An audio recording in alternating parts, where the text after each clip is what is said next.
नई रिवायत चल पड़ी है कि बात ऐसी करो जो अफगानिस्तान के अंदर हेडलाइन बने, जो इंडिया के अंदर हेडलाइन बने। जिस चीज पे ज्यादा लाइक्स आएंगे, व्यूज आएंगे, जो बड़ा तमाशा खड़ा करेगा, वो बात यहाँ पे करेंगे ईवान के अंदर। लेडी एनाबेल गोल्डस्मिथ की वफात के ऊपर आंसू बहाए जाएंगे, मगर मेजर अदनान जिसने अपनी जान निछावर कर दी अपने साथी को बचाते हुए, उस पर ये दो लफ्ज नहीं कहेंगे। सुना महमूद खान अचकजई साहब को, मुझे बड़ा दुख हुआ कि 27वीं तरमीम ने उन्होंने काबुल की बात की। और देखिए, ये एक नई रिवायत चल पड़ी है कि बात ऐसी करो जो अफगानिस्तान के अंदर हेडलाइन बने, जो इंडिया के अंदर हेडलाइन बने। तो आज इतना सीनियर आदमी, इतना सीजनड आदमी, आप उनकी तकरीर का लुब्बे लबाब निकालें तो सिवाय काबुल के उसके अंदर दूसरी कोई बात नहीं थी। क्या ही अच्छा होता थोड़ी पढ़ाई कर लेते। बैरिस्टर गौहर ने की है, उन्होंने पढ़ के तकरीर की, मगर मैं दावे से कहता हूं कि जितने लोग यहां सियासी तकरीर कर रहे हैं, किसी ने पार्लियामेंट्री सॉवरेनिटी का सिस्टम पढ़ा, किसी ने पार्लियामेंट्री सुप्रीमेसी का सिस्टम पढ़ा, किसी ने separation of powers between executive, judiciary, legislature पढ़ा, तो आके उस पर बात करते, बताते कि दुनिया के मुहज़्ज़िब ममालिक के अंदर एग्जीक्यूटिव का क्या रोल है, लेजिस्लेचर का क्या रोल है, जुडिशरी का क्या रोल है। सेपरेशन ऑफ पावर तो इनके ऊपर से गुजर गई। आज आके बात करते कॉन्स्टिट्यूशनल सुप्रीमेसी की, बताते कि जी हम एक आपके लिए डॉक्यूमेंट लेके आए हैं, हम चाहते हैं कि इस डॉक्यूमेंट को भी पढ़ा जाए, मगर क्योंकि वीडियो बनाकर सुबह बेनूर लिखना आसान है, तो ये आसान रास्ता चुना गया। क्या पार्लियामानी पार्टी की जॉइंट ऑपोजिशन ने मीटिंग बुलाई? क्या कहा कि हम बैठते हैं और एक एक शिक पे बात करते हैं? वो नहीं करेंगे। जिस चीज पे ज्यादा लाइक्स आएंगे, व्यूज आएंगे, जो बड़ा तमाशा खड़ा करेगा, वो बात यहां पे करेंगे ईवान के अंदर। 27वीं तरमीम पे बातचीत आज की शुरू नहीं हुई जनाबे वाला, ये चार्टर ऑफ डेमोक्रेसी से पिछले 20 साल से कॉन्स्टिट्यूशनल कोर्ट्स की बात जारी है। और ये महमूद खान अचकजई साहब ने तो धमाकों की बात की। क्या आपको कभी नजर आया कि इन लोगों ने वाना के अंदर 500 स्टूडेंट्स को जो बाजियाब करवाया गया है, रेस्क्यू किया गया, उसकी बात की हो, उसको सराहा हो, उस पर कहा हो कि ये एपीएस से 100 गुना बड़ा सानिया हो सकता था, मगर उस पर कभी तारीफ नहीं करेंगे। और आपको इनके लीडर के एक्स के अकाउंट, वो जो भी चला रहा है, पाकिस्तान के अंदर से चल रहा है, बाहर से चल रहा है, लेडी एनाबेल गोल्डस्मिथ की वफात पर अफसोस नजर आएगा। लेडी एनाबेल गोल्डस्मिथ की वफात के ऊपर आंसू बहाए जाएंगे, मगर मेजर अदनान जिसने अपनी जान निछावर कर दी अपने साथी को बचाते हुए, उस पे ये दो लफ्ज नहीं कहेंगे, मगर लेडी एनाबेल के ऊपर तकरीर जरूर करेंगे। लेडी एनाबेल की वफात को इन्होंने इस तरह सोग मनाया जिस तरह कोई कौमी सोग होता है। तो ये जो सिलेक्टिव मोरालिटी है, आज मजहब की बात करते हैं हर चीज के अंदर, तो क्या इनका यह हक नहीं बनता था कि जहां पे इनके लीडर ने 9 मई का हुक्म दिया इस मुल्क के अंदर, वो रेड लाइंस क्रॉस की जो मुल्क की तारीख में कभी क्रॉस नहीं हुई। शोहदा की यादगारों को मस्मार करना, दिफाई इदारों पर हमले करना, और उन लोगों को जाके पूछे, ये बड़ी बात करते हैं जिन लोगों को ये उकसा कर कोर कमांडर हाउस लेकर गए, रेडियो पाकिस्तान लेकर गए, दीगर इमारतों में लेकर गए, कानूनी पैरवी करने उन्होंने पीछे देखा, इनमें से कोई नहीं गया। इनकी जमात ने उन कारकुनों को पूछा ही नहीं कि आपके हालात क्या हैं, हम क्या मदद आपकी कर सकते हैं। तो ये सियासी वर्कर्स को डिच करना और उनको पहले उनके माइंड्स को पलूट करके उनको जराइम पे उकसाना अपने सियासी मकासद के लिए। आज भी कॉन्स्टिट्यूशन के हवाले से आप पूछेंगे, क्योंकि बिल नहीं पड़ा, इधर इसको एक शिक अगर ये बता दें इसमें कोई तजवीज आई हो, कोई इन्होंने कमेटी के अंदर आके तजावीज दी हो, ये प्रोसेस का हिस्सा नहीं बनेंगे। मगर हां, पॉलिटिकल पॉइंट स्कोरिंग के लिए, और ये इनका हिसाब उन लोगों का है जो ट्रेलर में आके फिल्म देखते हैं, यानी वो ट्रेलर से पहले की फिल्म का कोई नहीं पता कि ट्रेलर से पहले भी कोई 1.5 घंटा फिल्म चली है, ट्रेलर के बाद जो है वही इनको नजर आता है, क्योंकि इनकी मेंटालिटी, इनकी मोरालिटी वो सारी 2022 के बाद की है। और जनाबे वाला शहरयार खान अफरीदी साहब ने बड़ी अच्छी बातें की, बड़ा उन्होंने यहां पे एक मुल्क की सियासत के ऊपर रोशनी डाली। क्या ही अच्छा होता कि जब इस मुल्क में खवातीन को जेलों में डालने का सिलसिला इनकी पार्टी ने शुरू किया था, उस पर भी थोड़ी बात कर लेते। इनकी उस फिस्तायत की रजीम से पहले इस मुल्क के अंदर यह रिवाज नहीं था कि माओ बहनों बेटियों को सियासी इंतकाम का निशाना बनाया जाए।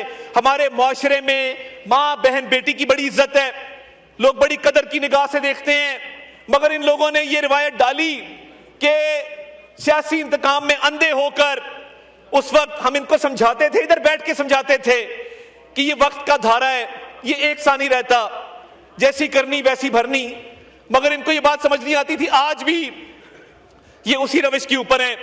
इन्होंने पिछले 4-4.5 साल में कुछ नहीं सीखा।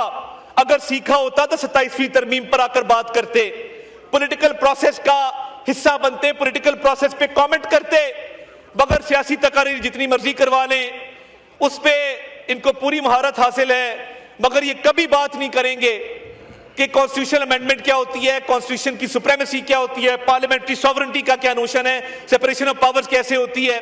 और जनाबे वाला, अगर थोड़ी सी रिसर्च कर लेते, थोड़ी सी अंग्रेजी पढ़ने की जहमत कर लेते, तो आज यहां पे हाउस के अंदर एक प्रोडक्टिव डिस्कशन हो रही होती।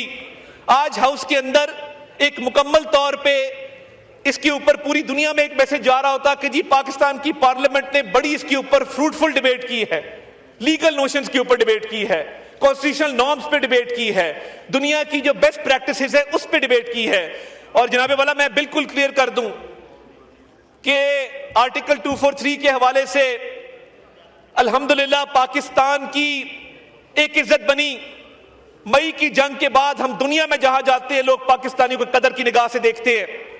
आप जाएं बाहर, सऊदी अरब में जो स्ट्रेटेजिक म्यूचुअल डिफेंस एग्रीमेंट हुआ, जो इकोनॉमिक कोऑपरेशन फ्रेमवर्क लॉन्च हुआ, पाकिस्तान के झंडे 25 किलोमीटर रियाद शहर के अंदर मैंने लगे खुद देखे। ये किसकी बात करते हैं? ये बाहर जाए तो सही, जिस एयरपोर्ट पे पाकिस्तानी जाके सब पासपोर्ट इमिग्रेशन काउंटर पे देखता है, लोग उसको इज्जत और कदर की निगाह से देखते हैं। दुनिया के ममालिक पाकिस्तान का नाम ले रहे हैं, पाकिस्तान की इज्जत कर रहे हैं। और मैं सिर्फ रिकॉर्ड की दुरुस्तगी के लिए, शहरियार खान अफरीदी साहब ने कहा कि इतने हजार लोग बाहर चले गए।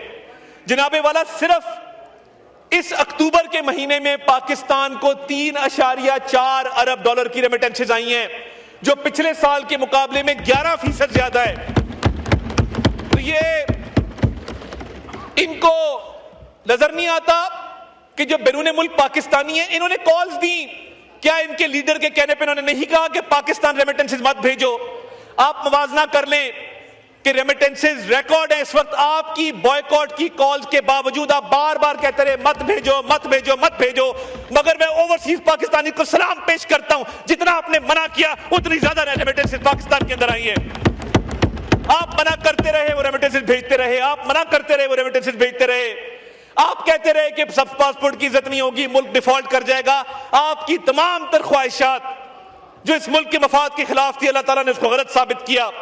आज पाकिस्तान की इज्जत है वो जंग जीतने की वजह से है। आज पाकिस्तान की इज्जत है तो वो इकोनॉमिक रिकवरी की वजह से है। आज पाकिस्तान की इज्जत है तो इस वजह से है कि पाकिस्तान में एक जुर्रतमंदाना और दलेर क़यादत मौजूद है। वरना इन्हीं बेंचेस पे खड़े होके तो आपके लीडर ने कहा था मैं क्या करूं, मैं हमला कर दूं, मैं क्या करूं, मैं हमला कर दूं। तो फिर इस कौम ने दिखाया कि जब लीडर दलेर हो, जब वजीर आजम दलेर हो, उसके साथी दलेर हो, जब फील्ड मार्शल सईद आसिम मुनीर जैसा लीडर मिलिट्री क़यादत को मुयस्सर हो, तो फिर वही होता है जो मार्का हक में भारत के साथ हुआ। और आज उसको भी महमूद खान अचकजई साहब तस्लीम करने को तैयार नहीं है। उनको काबुल काबुल और काबुल नजर आता है। मैं बिल्कुल क्लियर कर दूं, यह अब नहीं चलेगा कि अफगानिस्तान की सरजमीन पाकिस्तान के खिलाफ इस्तेमाल हो, दहशतगर्दी की कार्रवाइयों के लिए इस्तेमाल हो। मैं ये आपको बताना चाहता हूं कि कल भी जिस जुर्रतमंदाना तरीके से उन स्टूडेंट्स को रेस्क्यू किया गया है, इस हाउस के अंदर हम उन जवानों को, उन अफसरों को खिराजे तहसीन पेश करते हैं। और आप थोड़ा सा सिर्फ अपना रिकॉर्ड दुरुस्त कर लें। आपने कॉन्स्टिट्यूशन भी नहीं पढ़ा, आपने 27वीं तरमीम भी नहीं पढ़ी, आपने तारीख भी नहीं पढ़ी, सिर्फ पिछली 4 सालों की दास्तान है जिस पर चीखो पुकार है, जिस पे रोना धोना है, और रोने धोने के अलावा कुछ नहीं है। 12.5 साल से आपकी हुकूमत है। और मैं सलाम पेश करता हूं ANP को। ये कहते हैं कि हम दहशतगर्दों के खिलाफ इसलिए बात नहीं करते, ANP का हशर देख लिया। मैं सलाम पेश करता हूं बलोर खानदान के शोहदा को। मैं सलाम पेश करता हूं इफ्तिखार साहब के बेटे को, जिन्होंने जान का नजराना पेश किया, जिन्होंने अपना खून दे के इस चमन की आबियारी की। और आप कहते हैं कि उनका हशर देख लिया। हम इसलिए दहशतगर्दों के खिलाफ बात नहीं करते।